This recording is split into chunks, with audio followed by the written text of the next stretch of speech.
Été 2023, le FC Barcelone veut se débarrasser de son attaquant le plus cher. 6 ans d'irrégularité, 6 ans de promesses non tenues. Le journaliste Jérôme Roten dira simplement « Barcelone était bien content de s'en séparer ». Ce joueur-là, Luis Enrique le signe, 50 millions d'euros, délibérément. Et quelques jours après sa signature, il hérite du numéro 10 du PSG, le numéro de Neymar, 222 millions, remplacé par le joueur que Barcelone voulait mettre dehors. 2 ans plus tard, Ousmane gagne le Ballon d'Or, au Théâtre du Châtelet à Paris. Premier Français à le remporter sous les couleurs du PSG. Luis Enrique est sacré meilleur entraîneur du monde, la même nuit. Alors la vraie question, c'est pas si Luis Enrique avait raison, c'est comment il a vu quelque chose que 6 ans de Barcelone n'avaient pas vu. Pour comprendre ce moment, il faut d'abord comprendre ce que Ousmane représentait. 2017, il arrive au FC Barcelone, 105 millions d'euros. Le deuxième transfert le plus cher de l'histoire du football à l'époque. Et puis les blessures commencent. Cuisse droite, cuisse gauche, ischio-jambier. Encore et encore. À un moment, il manque 50% des matchs de Barcelone sur une saison. Mais ce n'est pas que ça. Le staff médical lui demande de passer ses examens le samedi.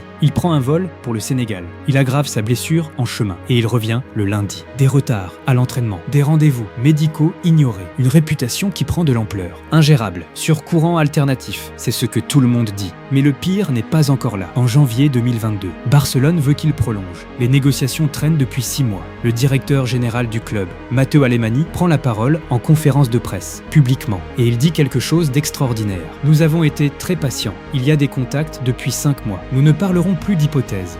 Ils connaissent tous les scénarios et nous attendons une réponse définitive. C'est un ultimatum public, dit devant les caméras, à l'un de leurs propres joueurs. La réponse d'Ousmane, il refuse la réduction de salaire exigée par le club. Il finit son contrat. Il prolonge une dernière saison. Et en 2023, il part. Barcelone fixe sa clause libératoire à 50 millions pour être sûr de ne pas le garder. Le PSG lève la clause. 50 millions. Luis Enrique avait demandé ce joueur précisément.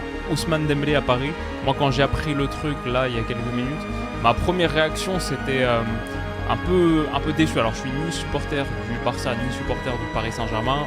Bon, Dembélé, je sais pas, le premier truc qui me vient en tête, évidemment, c'est les blessures. C'est un gars qui est tellement fragile physiquement. On va dire, vu le contexte parisien de professionnalisme un peu douteux sur les dernières saisons, idéalement, moi j'aimerais des gars qui arrivent et qui sont des professionnels certains et plus que des personnes qui sont redevenues un peu matures, des gars qui arrivent, qui sont des guerriers, qui arrivent avec une toute autre mentalité, pas forcément des gars où tu te dis ça va, récemment il est devenu un peu plus calme. J'aimerais peut-être plus que ça. Enrique prend son téléphone. Il appelle Ousmane et dès le premier jour, il lui dit quelque chose que Barcelone n'avait jamais dit. Ousmane le racontera lui-même. Quand j'ai signé au Paris Saint-Germain, il m'a donné sa confiance. Il me donne beaucoup de conseils sur le terrain, me laisse énormément de liberté aussi, parce qu'il me dit souvent « Je vais te demander 2 ou 3 choses à faire, mais tu as la capacité pour les résoudre tout seul. » Il veut savoir ce que tu manges parce qu'il a dit t'as trop d'énergie. Non, c'est simple, si tu presses pas, si tu défends pas, Luis Enrique va te mettre sur le banc. Et quand la presse lui demande si Ousmane peut remplacer Mbappé, Luis Enrique dit quelque chose d'inattendu. Nous ne sommes pas à la recherche d'un buteur, car si on impose cette pression à Ousmane et qu'il ne marque pas les buts attendus, les problèmes commencent. Il ne veut pas un remplaçant de Mbappé, il veut Ousmane, son Ousmane à lui, dans son système à lui. Octobre 2023, PSG à Newcastle, 4-1. La plus lourde défaite du PSG en phase de groupe de Ligue des Champions depuis 2004. Le PSG est 5e de Ligue 1. 3 victoires en 7 matchs. La presse réclame la tête de Luis Enrique. Les supporters doutent. Et Thiago Silva, légende du club, like des posts Instagram contre Luis Enrique. Et poser d'abord une question, qui se souvient de la dernière fois que Dembélé a fait un bon match? Moi je me prépare à un départ de Dembélé, de toute façon Luis Enrique le kiffe pas des masses. Tu l'as critiqué, mais comme il est capable de te faire un énorme match une fois, ou une frappe, ou une passe, ou un trait, je ne sais quoi, d'élimination qui va faire lever les foules, et ben en fait après tu vas dire tais-toi, tu vois bien, fallait pas dire ça. C'est l'arnaque du siècle. Pour Dembélé? Ah ouais. Pourquoi tu dis ça?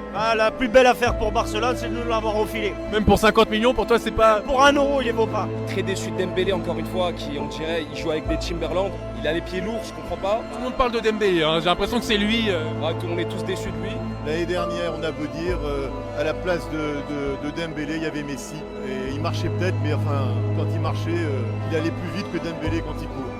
Et Luis Enrique en conférence de presse, il ne change rien, il ne recule pas, il ne panique pas. Et Ousmane, pendant ce temps, il travaille, en silence. Ce que Luis Enrique fait, que personne n'avait fait avant, c'est repositionner Ousmane.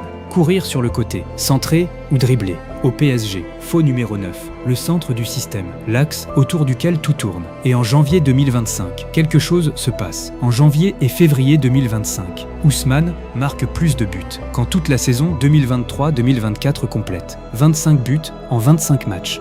Meilleur buteur d'Europe, toutes compétitions confondues. Aucun joueur des 5 grands championnats ne fait mieux. Et Didier Deschamps, le sélectionneur de l'équipe de France, dit « C'était sa marge de progression la plus importante. Et vu son potentiel, ce n'est pas une surprise. » Saison 2024-2025, 35 buts, 16 passes décisives, 53 matchs. Quadruplé historique pour le PSG. Ligue 1, Coupe de France, Trophée des Champions, Ligue des Champions. Et le 22 septembre 2025, au Théâtre du Châtelet à Paris, Ousmane reçoit le Ballon d'Or.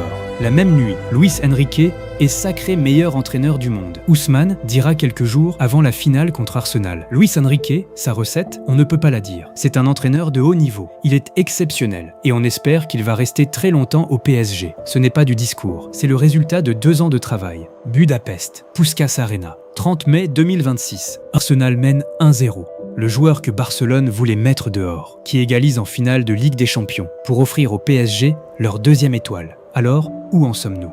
Un joueur rejeté par Barcelone après 6 ans, un ultimatum public, une clause libératoire pour se débarrasser de lui. 2 ans plus tard, Ballon d'Or, champion d'Europe, meilleur buteur d'Europe. Luis Enrique avait vu quelque chose en 2023. Pas un joueur ingérable, un joueur mal géré. Alors voilà la question que je vous laisse. Combien de joueurs ont été jetés trop tôt parce que le problème ce n'était pas eux, c'était le système autour d'eux ?